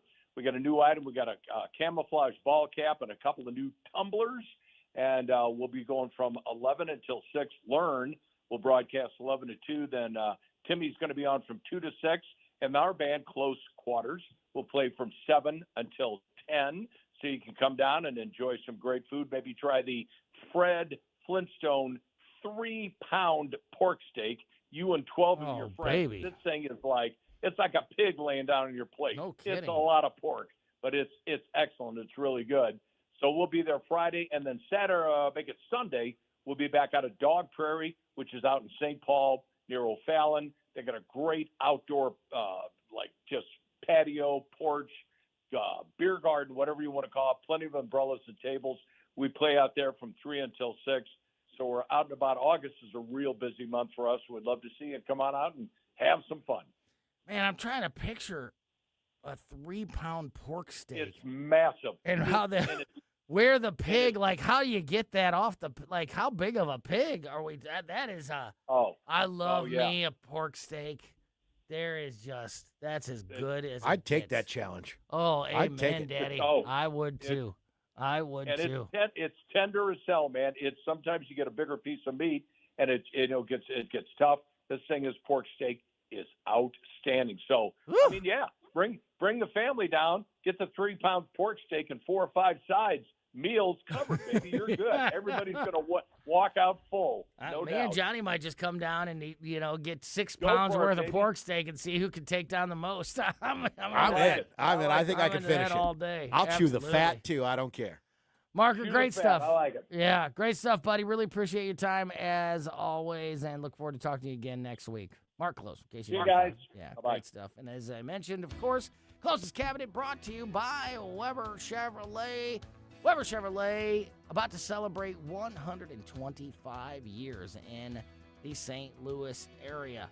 They have been in business in St. Louis for half the time that the United States has been in existence. That is just absolutely incredible.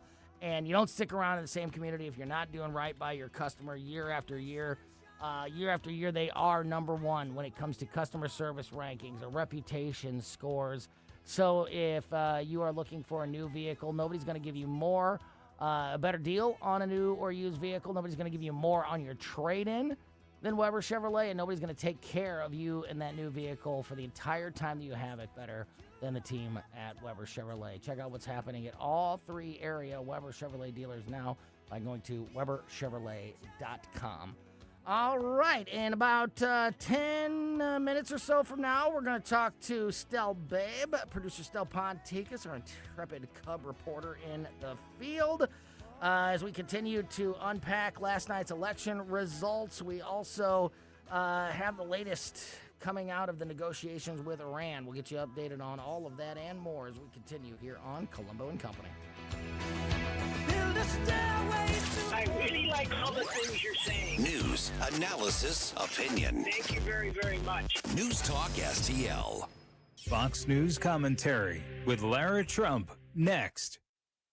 You're probably listening to this in your car, so let me ask you, would you drive without insurance? Of course not. So why is your retirement portfolio unprotected? Gold is portfolio insurance. It helps de-risk your savings when markets get unpredictable. Noble Gold Investments has helped thousands of Americans do exactly that, with no high-pressure sales and thousands of 5-star reviews. Visit NobleGoldInvestments.com. That's NobleGoldInvestments.com. Past performance may not be indicative of future results. Investing in precious metals involves risk. Consult with your tax or financial professional before making any investment decisions. Lara Trump tells Harris Faulkner what she thinks is going on with the Democrat Party. While they never really took it seriously, they allowed this very radical kind of fringe wing of their party to gain momentum. And their calculus was generally, if these people are against Trump and they are getting us attention and voting eyes on us, then they are good. But now this is where they have allowed these people to kind of overtake their entire party. If Republicans are smart, as we head into November, we have to continue talking about that, because I think there are some Democrats out there, Harris, who really don't want to vote for these things. You know, you have 52% of Democrats saying they see socialism in a favorable light. Well, what about the 48%? What about the rest of them? And if Republicans are smart going into these midterms, we need to show exactly who these people are, continue talking about what they want to do, and hopefully that splits the vote. For more commentary like this, go to foxnewspodcast.com. News Talk STL is proud to have Doug Voss of Safe Money Radio as part of our lineup each week. Doug has been a staple on the St. Louis radio airways for many years as one of the leading financial experts in the area. You can now hear Doug and Safe Buddy Radio 2 times every weekend on News Talk STL. But in case you miss anything, you can check it all out at DougVossSafeMoneyRadio.com. You could also reach Doug at 844-676-SAFE. That's 844-676-7233. Doug Voss is a registered representative. Securities offered through DHL Securities, LLLP, member FINRA and SIPC. Oh, Adam, you are so romantic. And I love the kitchen you found with all these great crumbs. Yeah, baby, only the finest crumbs in the kitchen for my favorite aunt. Oh no, it's the pest control company again with those green wheels. They always kill the mood. This is Derek, the owner of All Solutions Pest Control. Give us a call today at 636-486-7888. We'd love to help you out. Learn more about our special $67 offer. You can visit us online at allsolutionspestcontrol.com. If a pest-free home is your goal, call All Solutions Pest Control. Lower your car payment today. Lower your car payment today. Yes, you heard us right. You can lower your car payment right now by making this free call and save up to $1,400 a year on your current car payments. Think about your current car payment right now. What's that costing you per year? Now think about what it would be like to put an extra $1,400 back in your pocket. That's the average savings our customers experience. We can help you drive the same car and pay less every month by lowering your car payment's interest rate to as low as 4.67%. At Rate Genius, we can work with you to refinance any car payment. If you qualify, it costs you nothing to find out how you can lower your car payment. To learn more, call this number right now. 800-493-5670. 800-493-5670. 800-493-5670. That's 800-493-5670. On the next Larry Connors USA. The story behind the story. 60 Minutes legend Andy Rooney said only 2 kinds of people are in the world, A and B. Larry Connors USA. Now weeknights 6 until 8 on News Talk STL.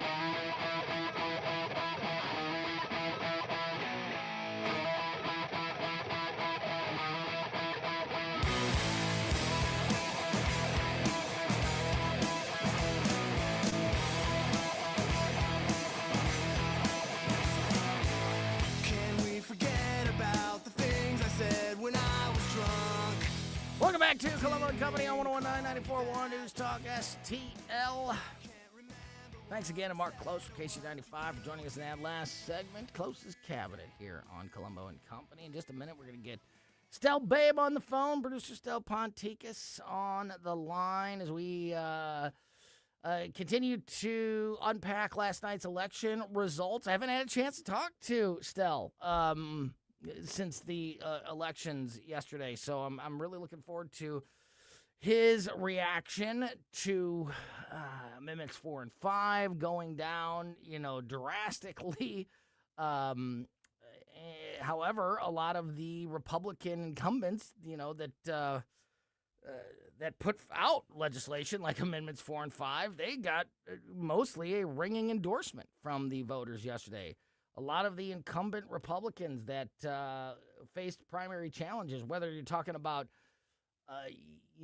state representatives, state senators, or U.S. House representatives, almost all, not every single one, but most of them fended off their primary challenges, and most of them fended off their primary challenges by quite a bit. So, interesting message sent by the voters of Missouri, and I want to get into some of those issues with Stel in a few moments. Also, I want to talk about what's happening in Iran, talk about covering it all from the state of Missouri to the situation with Iran. Donald Trump says the Strait of Hormuz could be reopened as early as today after reporting another round of very good, his quote, very good negotiations with Iran.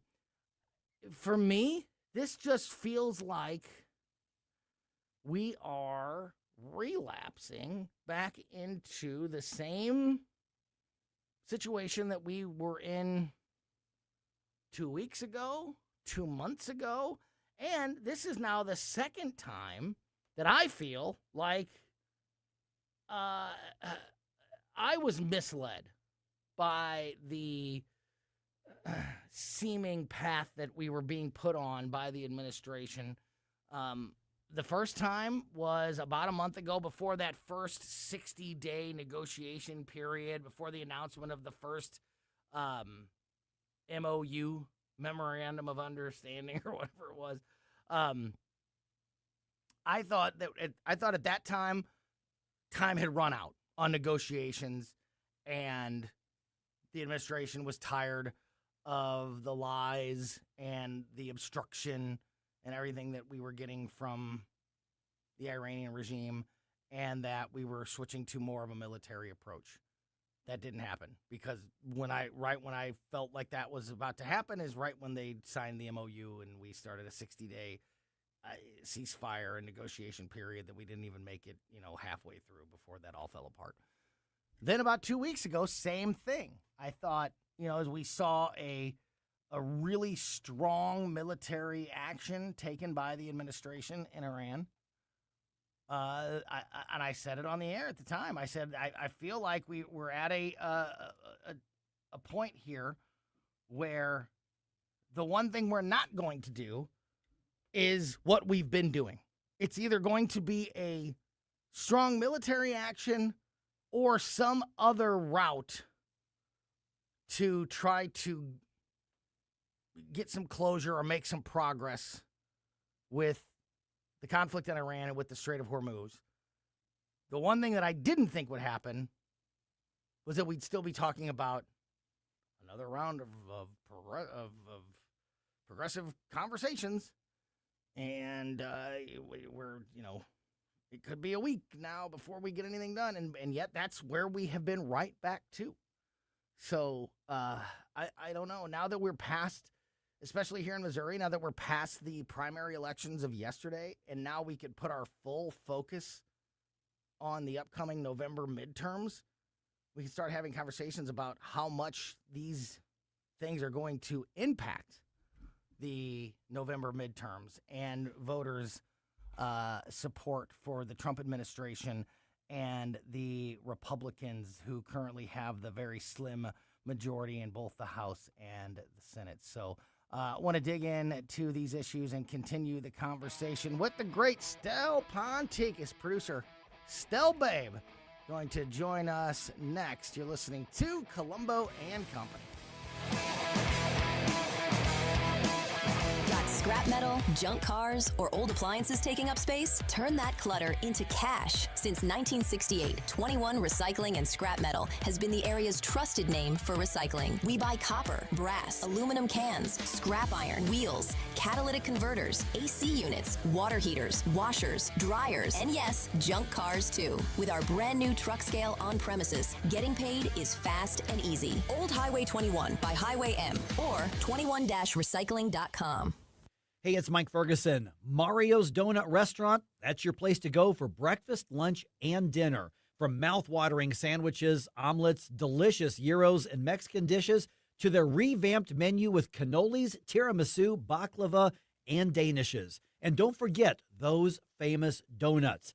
Dine in or carry out, Mario's friendly staff is ready to serve you with love and care. Mention News Talk STL when you visit, or just visit mariosdonutrestaurant.com.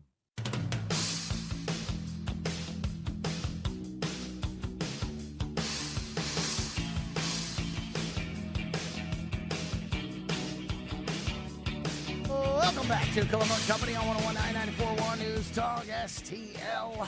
Tony Colombo here in studio with producer Johnny. And as we continue to digest the results from yesterday's primary elections across the state of Missouri and catch you up on all of the news happening across the country, here to help us with that conversation is the great Stel Ponticus, producer. Stel Babe, our intrepid cub reporter in the field that is out there covering all the important issues that impact your life. Stel, as always, great to talk with you, buddy. How are you? I'm doing awesome, Tony. Great to join you on this Wednesday afternoon, along with Johnny Appleseed there in the studio. You Johnny's know doing a it. great God, job. I've been called that since elementary school. Thanks, Stel. So, I do want to talk about Iran a little bit and talk about covering all the bases here, from Missouri elections to the war in Iran. We're doing it all here today. So I do want to get into some of that stuff because we haven't really talked about that a whole lot this week because we have been so focused on the elections. But this is the first time you and I have had a chance to talk since the elections yesterday. First time we've had a chance to talk, this week. So I wanted to just get your thoughts on last night and what the voters of Missouri had to say about the issues. Obviously the catastrophic defeat of Amendments 4 and 5. The fact that they lost, I don't think is earth shattering. The fact that they both lost by over 80% of the vote, I think it sent a real message and it should be very concerning for people that were pushing yes on 4 and 5, like me, that obviously there was a massive failure with communication. What were your biggest standouts from last night's primary elections? Well, I'll give you my itinerary story from yesterday quickly. Kathy and I voted in the middle of the afternoon in Washington, Missouri, and I commented to her as we were in line and as we left the public library here in Washington that I was surprised at the continual flow of voters for an August election day. I expected it at 2 in the afternoon to be pretty quiet, and people were filing in and out. They were not in long lines or anything like that. It wasn't like a November election turnout, but it was much stronger than I expected. And I started wondering, well, this is interesting considering what you and I had talked about last week. Rodney Boyd went over it all so well as he described everything that went on yesterday. And I know you were as shocked as really I was late last night to see what happened with Amendments 4 and 5. Because when you mentioned the numbers earlier today about 35% turnout in some of the counties, 30 to 35%. Yeah. That was an eye opener for me for an August election. That's huge. That decent of a turnout, Yeah. huge is, I would agree with you. Normally when I'm it's pathetic 15, pathetic that a third of the voters is considered a huge turnout. But you're exactly right. Typically, we'd be talking about like 15% on Yes. a primary election in a midterm year. But we had much higher voter turnout. At least I know for sure in St. Charles County that was the number. I had it up earlier. Do I still have it here? It was like 35.9%. It was like 36%. Yeah, 35.9% was voter turnout in St. Charles County for the elections yesterday. St. Louis County, I saw it wasn't a final number, but there were reports out late last night that they were looking at about 28 or 29% voter turnout. So, again, right at that 30% number, which is much more than expected. So the message of, hey, this is an important election, you need to get out and vote, that message got through. But the message from the Republicans in office that got a lot of support from voters yesterday, but their message about the importance of Amendments 4 and 5 did not get out to these voters. So they were motivated to go to the polls, but I think that there was a massive communication problem with getting the information out to these voters when we look at those amendments. And that communication problem, I think, might be the focus of what happened yesterday, because I can think of many folks I ran into or talked to on the phone. I'm not totally mobile yet, but I can get around a little bit here in town. I finally got my boot, by the way, a couple days ago. Nice. So I've actually got a boot. Thank you very much. Yeah, I can babe. kick field goals from 70 yards out with this thing. Of course you can. And not feel a thing. Exactly. But in chatting with different voters here in the area, we went to a couple discussions at Moe's Pizza, which is kind of a popular place here in town for some of the elected officials to have meetings. So we were there a couple of times. It's only a couple blocks from my house. And so we discussed things with different voters who were there. And, there was some real confusion about 4 and 5. And when I saw the amount of people coming out yesterday, I thought, you know what? I bet 4 and 5 are going to be in real trouble. I didn't think 4 would lose by that much. I didn't think it'd be 80-20 for both amendments 4 and 5. I could see where 5 would have a struggle to get through because there seemed to be a lot of misunderstanding regarding the different facets of it. It almost sounded to me like Amendment 3, the abortion issue, where the ballot was Yes. set up with confusing language. I said that at the beginning of the show, Stel. I think it's a perfect example. There's a lot of similarities between Amendment 3 in 2024 and what we saw with these amendments yesterday, especially when you compare it to Amendment 5. Not only was there a lot of misunderstanding where voters didn't understand exactly what they were voting for.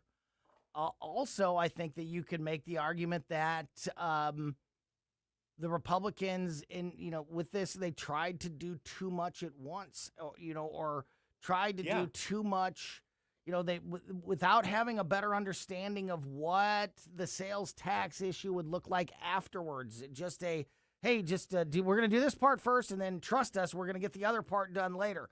I understand why it had to be that way, but, when you don't explain that fully to the voters, there's a lot of mistrust. And I think mistrusting the government is a very healthy thing to do. So, and there seemed to be a lot of confusion too.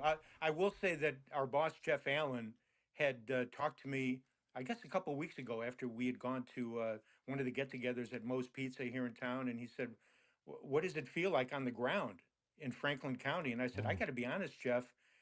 I don't know which way 5 is going to go, because there were some very vocal opponents at that meeting, because it was, the 3 folks who were there. Ben Brown was there. The fellow who sponsored it from Springfield, Illinois, whose name escapes me, not Deacon something, but anyway, those 2 were there, and the publisher of the Missouri Times. And there were some very vocal opponents, and I thought it was going to be a little clearer for everybody to understand, but it was obvious that a lot of folks were scratching their heads at number 5. 4, I thought, would be much closer than it was. And I figured, okay, 4 might sneak by. I'm not sure where 5's going to go. That's what I told Jeff.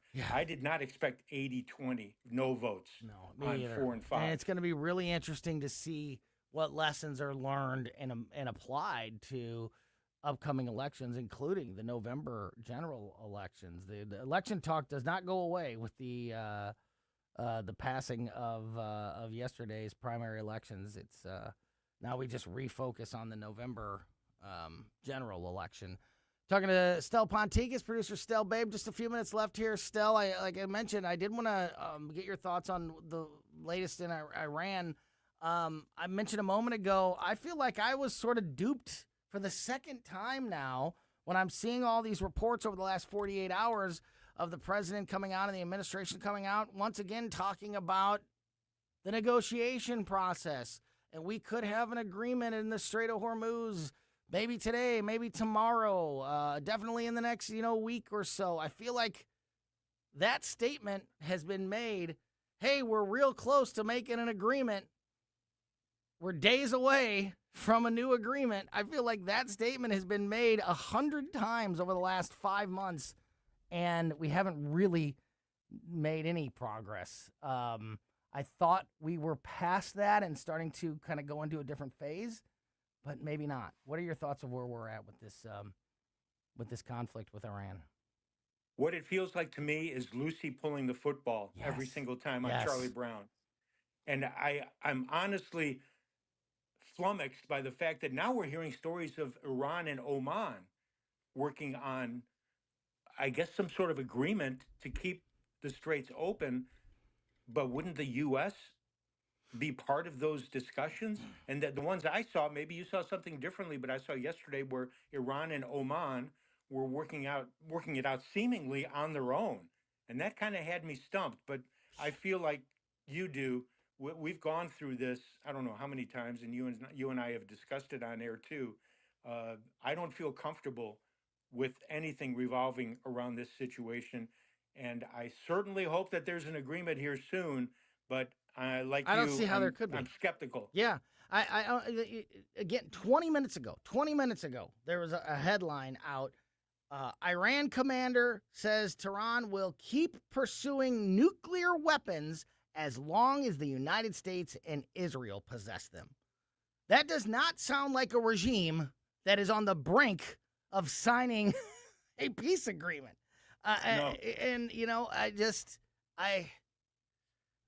feel like we're spinning our wheels. And now, like I said, now that we're past the primaries here in Missouri and we can locally start focusing on the November general elections, I feel like this, if we just keep spinning our wheels with this, it could have a major impact on the midterm elections and the Republicans and the Trump administration's ability to maintain the majority in the House and the Senate. But we'll have to see how all of that plays out, and we'll be all over it here in the coming days and weeks.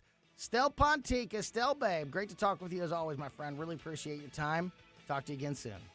Yeah, thanks so much, Tony. By the way, as Cub reporter, I need to report that the Cubs are on the verge of sweeping the L.A. Dodgers this afternoon in Wrigley Field. There you go. See you tomorrow. Tim and Chris next. John Beal knows it right after a hailstorm. New roofing companies start popping up everywhere. But the Small Business Administration reports 96% of them go out of business within the first 5 years. So how good is that warranty? John Beal started in the roofing business helping his granddad and his dad. Always offering the best roof, best price, best guarantee. John Beal Roofing, not some fly-by-the-night operation. Call my friend John, 1-800-NEW-ROOF, 1-800-NEW-ROOF. This is Larry Connor's commentary on News Talk STL. President Trump continues pushing the SAVE Act, trying to make sure our elections are valid, that we don't have illegals voting in federal elections. Blue states don't care if illegals vote in their local elections.